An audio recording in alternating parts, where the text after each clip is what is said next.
Moses is dead. The man who stood before Pharaoh, who stretched his hand over the Red Sea, who received the law from the mountain of God, he's gone, buried somewhere on Mount Nebo, with the promised land visible from the summit, but forever out of reach. And now Israel stands on the eastern bank of the Jordan River, leaderless it seems, except they're not. In the last video, we mentioned a name, the man who would lead Israel across the Jordan when Moses couldn't. The man whose Hebrew name, Yeshua, is the same name the New Testament gives to someone else entirely. His name in our Bibles is Joshua, and this is where his story begins. If the Pentateuch was the foundation, containing creation, fall, promise, rescue, and law, then the historical books are the story of what happens when Israel tries to live on that foundation. And the answer across these books is complicated. Part 1 of the History Books series covers 3 books: Joshua, Judges, and Ruth. 3 books that take place across roughly 300 years of Israel's early history in the land of Canaan. 3 books that together tell one of the most honest, the most human, and the most quietly hopeful stories in all of Scripture. 1 book about entering the land, 1 about nearly losing it, and 1 small, almost whispered story set inside the darkest period, about a foreign woman, a harvest field, and a man willing to pay the full price of someone else's redemption. Let's begin. The book of Joshua opens 40 years after the Exodus. The wilderness generation, the ones who panicked at the border of Canaan and condemned themselves to 40 years of wandering, are gone. This is their children now, a new generation standing at the same border their parents couldn't cross, with a new leader and the same old promise. God speaks to Joshua directly. His instructions are not primarily military, they're almost surprising in what they prioritize. Be strong and courageous. Do not be afraid, do not be discouraged, for the Lord your God will be with you wherever you go. 3 times in the opening chapter, some form of that phrase appears: be strong and courageous, as though the greatest obstacle to taking the land isn't the fortified cities or the armies waiting inside them, it's fear. Before a single soldier crosses the Jordan, Joshua sends 2 spies into the first city they'll need to take, Jericho, a city with walls so thick that houses were built into them, the most fortified stronghold in Canaan, sitting directly in the path of Israel's advance. The spies enter the city and find themselves sheltered by a woman named Rahab. She's a Canaanite, one of the people Israel had been sent to displace. She's also a prostitute. In the ancient world and in Canaanite society, a woman like Rahab wasn't really considered a person with dignity or standing. She was more of a commodity to people, seen as a tool for pleasure rather than a human being. By any social measure, she is the last person this story should pivot on. But she has heard what God did at the Red Sea. She has heard what happened to the kingdoms Israel encountered in the wilderness, and she has drawn a conclusion that somehow most of Jericho hasn't. This God is real, and no wall is going to stop what he has set in motion. She hides the spies under stalks of flax on her roof, misleading the king's men who come searching and ask for one thing in return. Not money, not status, just safety for herself and her family when Israel comes. The spies agree. They tell her to hang a scarlet cord from her window. When Israel enters the city, her house, marked with that cord, will be spared.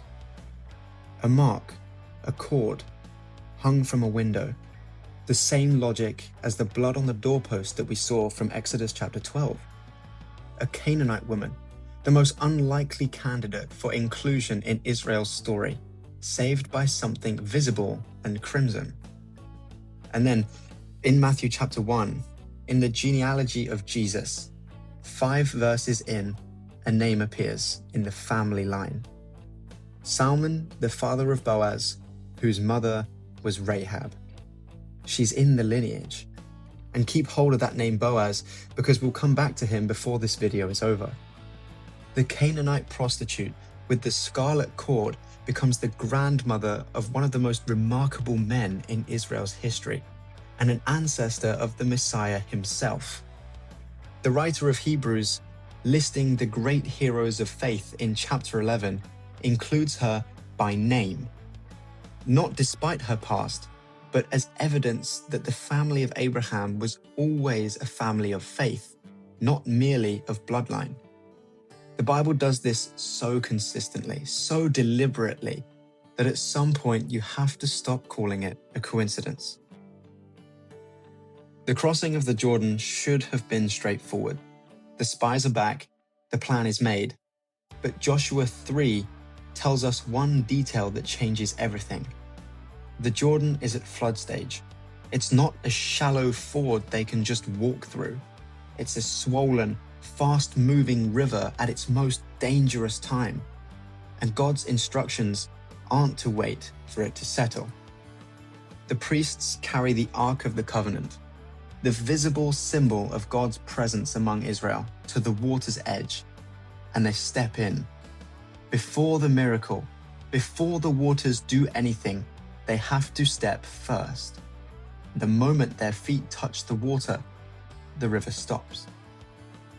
The language the text uses is almost identical to the Red Sea account from Exodus.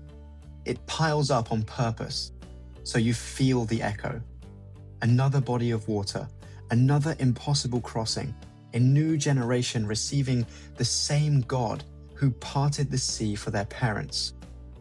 On the other side, God instructs them to take 12 stones from the middle of the riverbed, one for each tribe, and stack them as a monument, so that when their children ask, "What do these stones mean?"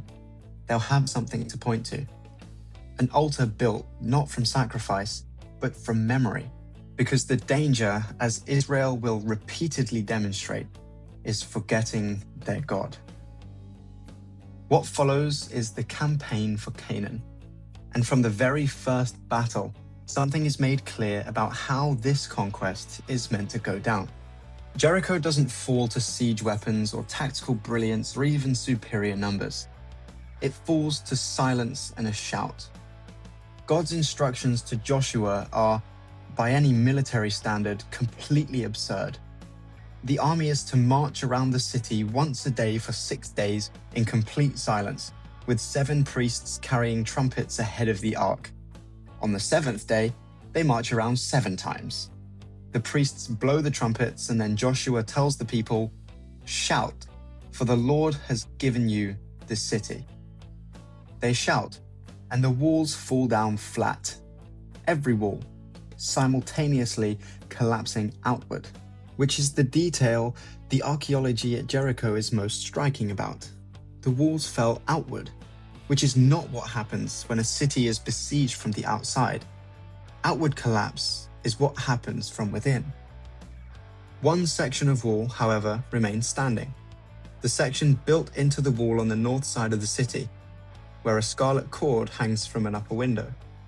Rahab and her family are brought out, safe and sound. The campaign continues, not without its setbacks. A defeat at a small city called Ai exposes a hidden sin in the camp. A man named Achan had secretly taken gold, silver, and a robe from the plunder of Jericho, things God had explicitly set apart, and buried them under his tent. One man's private disobedience, hidden from the community, and the entire army pays for it in its next battle. It's a brutal lesson about how community works, and how the actions of one person carry weight that extends far beyond themselves. Before any of the major battles begin, Joshua has an encounter that stops him cold. He looks up and sees a man standing in front of him with a drawn sword.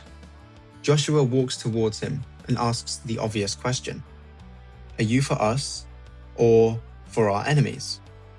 The answer is not what he expected. Neither. As the commander of the army of the Lord, I have now come. Neither. Not for Joshua's side, not for the enemy's side, because this battle was never really between two human armies. The figure isn't here to join Israel's military campaign. He's here to make clear that Israel has been invited into God's campaign, and that the real commanding authority behind everything that's about to happen belongs to someone other than Joshua. The battle is not Joshua's to win, it's his to show up for. Joshua falls face down. The figure tells him to remove his sandals. He is standing on holy ground. The same instruction God gave Moses at the burning bush. The same phrasing, the same gravity. This figure is never called an angel.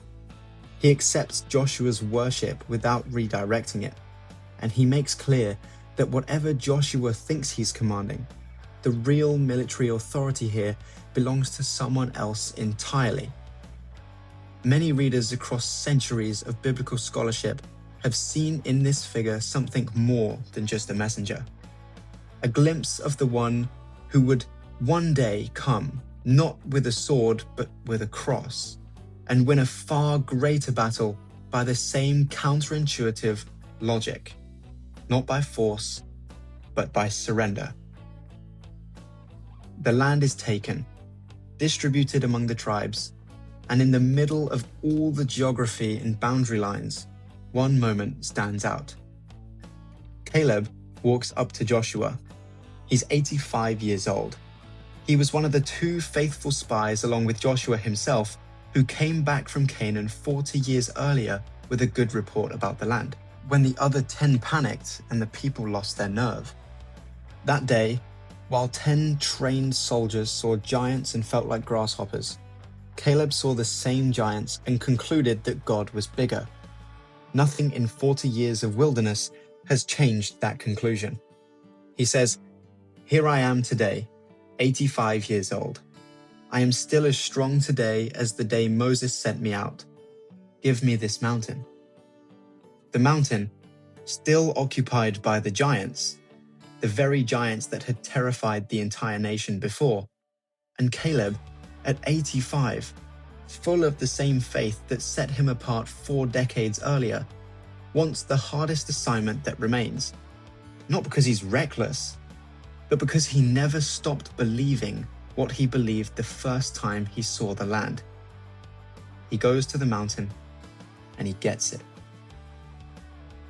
Near the end of his life, Joshua gathers all Israel at Shechem. It's a deliberate choice of location. Shechem was the first place Abraham stopped when God called him to Canaan. The whole story began here, in a sense. And now Joshua brings it back around. He retells everything: the call of Abraham, Egypt, Moses, the Red Sea, the wilderness, the Jordan, Jericho, everything God has done. And then he sets before them a choice, as clean and unambiguous as the one Moses set before them in Deuteronomy. Choose who you will serve: the gods your ancestors worshipped, the gods of the people around you, or the Lord. But as for me and my household, we will serve the Lord. The people answer well, they choose well, and Joshua dies. And that is where the trouble begins. The book of Judges opens in the immediate aftermath of Joshua's death. The tribes are still pressing into the land, fighting for territory, still asking God which of them should go up first against the Canaanites. On the surface, it looks like continuity. It looks like the mission is still on track. But within a few verses, something has changed. The tribes begin to compromise, failing to drive out the people of the land the way God had instructed them, choosing instead to put them to forced labor, to live alongside them, to settle. Small compromises, practical compromises. And God sends a messenger to tell them plainly what those compromises will cost. The people they choose not to remove will become thorns in their sides, and their gods will become a snare to them. The generation that fought with Joshua begins to die, and the generation that follows, the ones who didn't watch the Jordan split open, didn't see Jericho's walls fall down, they begin to drift. They know the stories, but they didn't live them. And somewhere in the distance between heard and experienced, something slips. The land had been entered, the promise had been kept, but keeping faith, it turns out, is a different challenge entirely. Judges is the most uncomfortable book in the Old Testament to read straight through.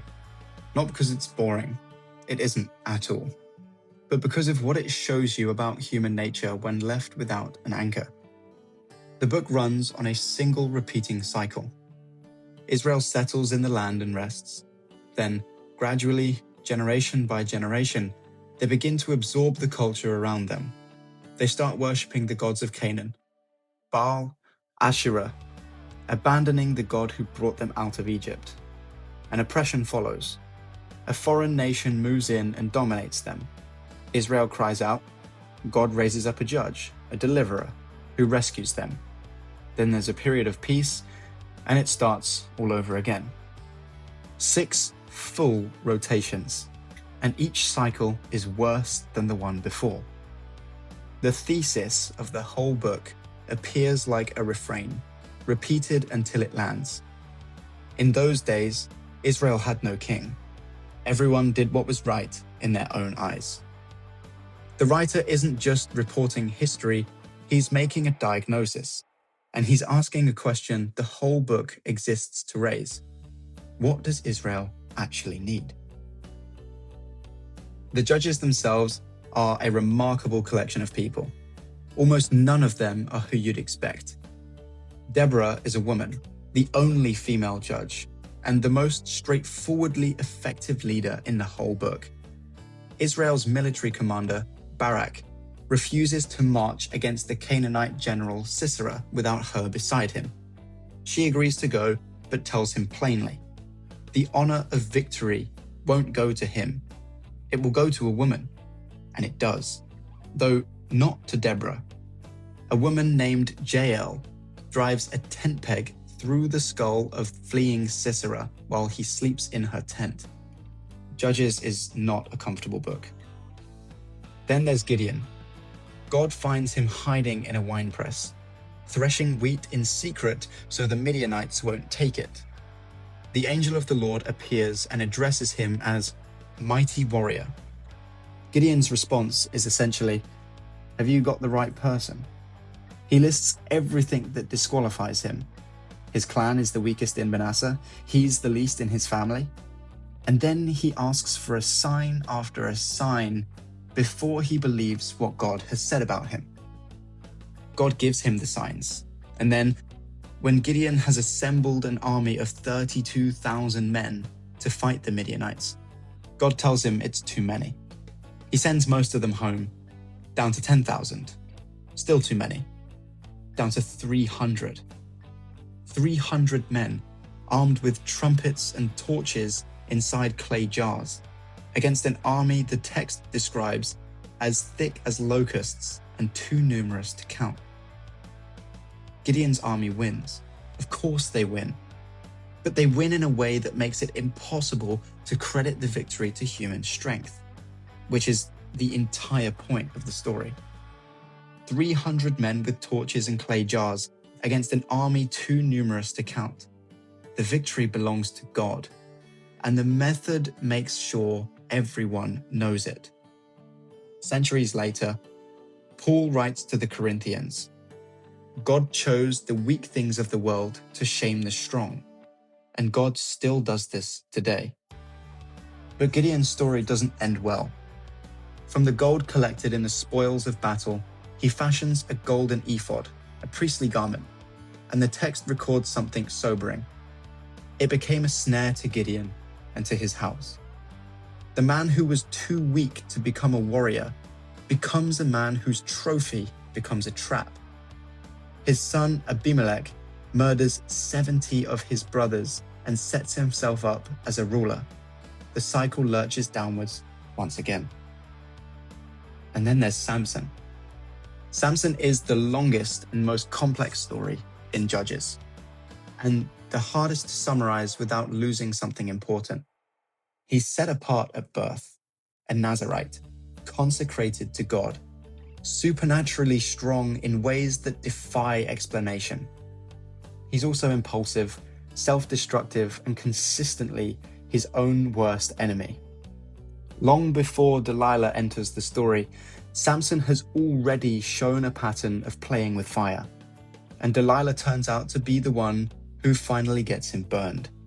He is consistently his own worst enemy. His strength is bound up with his uncut hair, the external sign of his Nazirite vow, and the woman he loves, Delilah, is paid by the Philistine lords to find the source of his power. She asks him 3 times. 3 times Samson lies. The 4th time, he tells her the truth, and she shaves his head while he sleeps.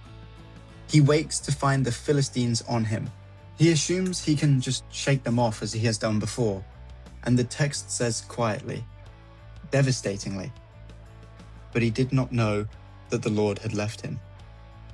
They gouge out his eyes, they chain him, they take him to Gaza and set him to grinding grain in the prison, the lowest, most dehumanizing work in the ancient world, the work of animals. The strongest man in Israel, blinded, chained, grinding grain in a Philistine prison. But his hair begins to grow back. The Philistines bring him out to perform for a crowd filling their temple to the god Dagon. Thousands of people, lords, soldiers, ordinary Philistines, all gathered to celebrate the defeat of Israel's champion. They stand him between the 2 central pillars holding the structure of the temple up. And they laugh at him, they mock him, they scorn him. But Samson asks the servant leading him to place his hands against the pillars. He prays quietly and desperately, just one last time. He says, "God, remember me. Strengthen me one more time." And he pushes. The temple comes down. Everyone inside, the lords, the soldiers, the thousands, packed into the roof. They all die, including Samson. And the text records that he killed more in his death than in his entire life. There is a shadow here that careful readers have noticed across centuries of reflection. A man, arms outstretched between 2 pillars, bringing down the structure that housed the enemies of God's people, and doing more in his death than in his life. The parallel is not pressed in the text, but it is there, quiet and persistent for those with eyes to see it. The final chapters of Judges are the darkest in the book, and some of the darkest in the entire Bible. A Levite's concubine is gang raped and murdered in a city of Benjamin. Her death triggers a civil war that nearly wipes out the tribe entirely. The violence is relentless, and the writer doesn't soften it. He's not writing shock for its own sake. He's completing the picture. He wants you to see exactly what a world looks like with no moral center, no king, no anchor, when every person decides for themselves what is right. The book ends in darkness. And then, with no explanation and no transition, the next book begins with a harvest field and a widow and an act of extraordinary human loyalty. The opening line of the book of Ruth is, "In the days when the judges ruled." The writer knows exactly what those words carry. He's placing this story inside the darkest period in Israel's early history, deliberately, so you can feel the contrast directly. Because what follows is not a story about kings or battles or spiraling national failure. It's a story about a woman who had nothing, and a man who chose to give everything. And it's 4 of the most quietly important chapters in the whole of the Old Testament. The story of Ruth begins not in Israel, but in Moab. A woman named Naomi left Bethlehem years earlier with her husband and 2 sons during a famine. The sons married Moabite women, Orpah and Ruth. And then, in the space of a few verses, all 3 men die: Naomi's husband and both sons. She's left with 2 daughters-in-law, no income, no inheritance, no future in Moab, and a distant memory of a home in Bethlehem. She decides to go back. She tells her daughters-in-law to return to their own families. Orpah does, weeping, but Ruth refuses. What she says to Naomi in that moment is one of the most quoted speeches in the Bible, read at weddings across the world and often stripped of its original context. It wasn't a romantic declaration, it was a covenant. A Moabite woman binding herself permanently to an Israelite widow with no prospects and nothing to offer. She says, "Where you go, I will go. Where you stay, I will stay. Your people will be my people, and your God will be my God. Where you die, I will die, and there I will be buried." Naomi's name means pleasant. When she arrives back in Bethlehem, she tells people to stop calling her Naomi and to call her Mara instead, which means bitter. The Lord had brought her back empty and bitter. Yet, she doesn't know what's coming. Ruth goes to glean in the barley fields. In Israel's law, landowners were commanded to leave the edges of the fields unharvested, a provision for the poor, the widow, and the foreigner. Ruth is all 3 of those. She ends up, and the text says almost casually, that it just so happened to be the field of a man named Boaz. Boaz is a wealthy landowner. He's also, as it turns out, a relative of Naomi's late husband. When he arrives at his field and notices Ruth working, he asks his foreman about her. The foreman tells him who she is, the Moabite woman who came back with Naomi, who has been working without rest since morning. Boaz goes to Ruth. He tells her to stay in his field and to drink from his workers' water, to stay close to his servant girls. He tells his workers to leave extra grain for her deliberately, to let her drink from their supply, and to make absolutely sure that no one harasses her. Ruth is stunned. She bows to the ground and asks the question any reasonable person would ask. "Why have I found such favor in your eyes? I'm a foreigner." And Boaz says, "I've been told all about what you have done for your mother-in-law since your husband died, how you left your father and mother and your homeland and came to live with a people you did not know before. May the Lord repay you for what you have done." He already knows her story, and he goes out of his way before she even asks. When Ruth brings home an armful of barley and tells Naomi where she gleaned, Naomi stops. She recognizes the name. Boaz is their Goel, their kinsman redeemer. The Goel was one of the most important institutions in Israelite law. If a member of your family fell into poverty, or lost their land, or was widowed with no provision, a close male relative had the right and the cultural responsibility to step in and redeem the situation, buy back the land, marry the widow, restore what had been lost, all at his own cost. He had to meet 3 conditions. He had to be a near relative, the same blood, the same family. He had to be able to pay the price of redemption. And this is the part the law couldn't force. He had to be willing. Boaz is a relative. He has the means, but there's a complication. There's a closer relative, a man with the first legal right of redemption. Boaz goes to him at the city gate, in front of witnesses, and presents the situation. When the man realizes that redeeming Naomi's land means also marrying Ruth, a Moabite widow, and that the cost would affect his own inheritance, he declines. The price is too high for him. He takes off his sandal and hands it to Boaz, an ancient legal gesture sealing the transfer of rights. And Boaz redeems everything. He buys the land, he takes Ruth as his wife, And in doing so, he restores Naomi's name, her line, and her future, all at his own expense, choosing the cost that the other man wouldn't bear. The New Testament writers knew this structure intimately. When they looked for language to describe what Jesus had done, entering the human family, paying the price no one else was willing or able to pay, and restoring what was lost at his own expense, redemption was one of the first words they reached for, because the story had already been told, in careful legal detail, in a barley field in Bethlehem. Boaz and Ruth have a son. They name him Obed.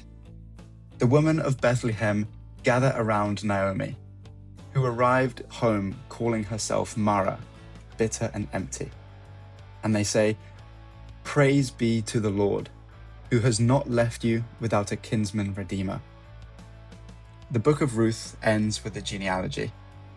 Obed has a son named Jesse. Jesse has a son named David. And if you follow that line forwards, past David, through the centuries, all the way to the first chapter of Matthew, you find Ruth the Moabite in the family line of Jesus. A foreigner, someone with no claim, no standing, and no reason to be included. She's grafted in, not despite who she was, but because of who she was and the faithfulness she carried. So there we have it. 3 books, 300 years. One relentless, honest portrait of a people trying and failing, and occasionally succeeding, to live in relationship with their God. The land was entered, not by military genius, but by faith stepping into the floodwaters before they parted. A scarlet cord marked a Canaanite woman's window, and she ended up in the family line of the Messiah. The city of Jericho fell to a shout. Then the Judges. 6 cycles of the same pattern, each one darker than the last. Each one asking the same question a little bit louder. What does this people actually need?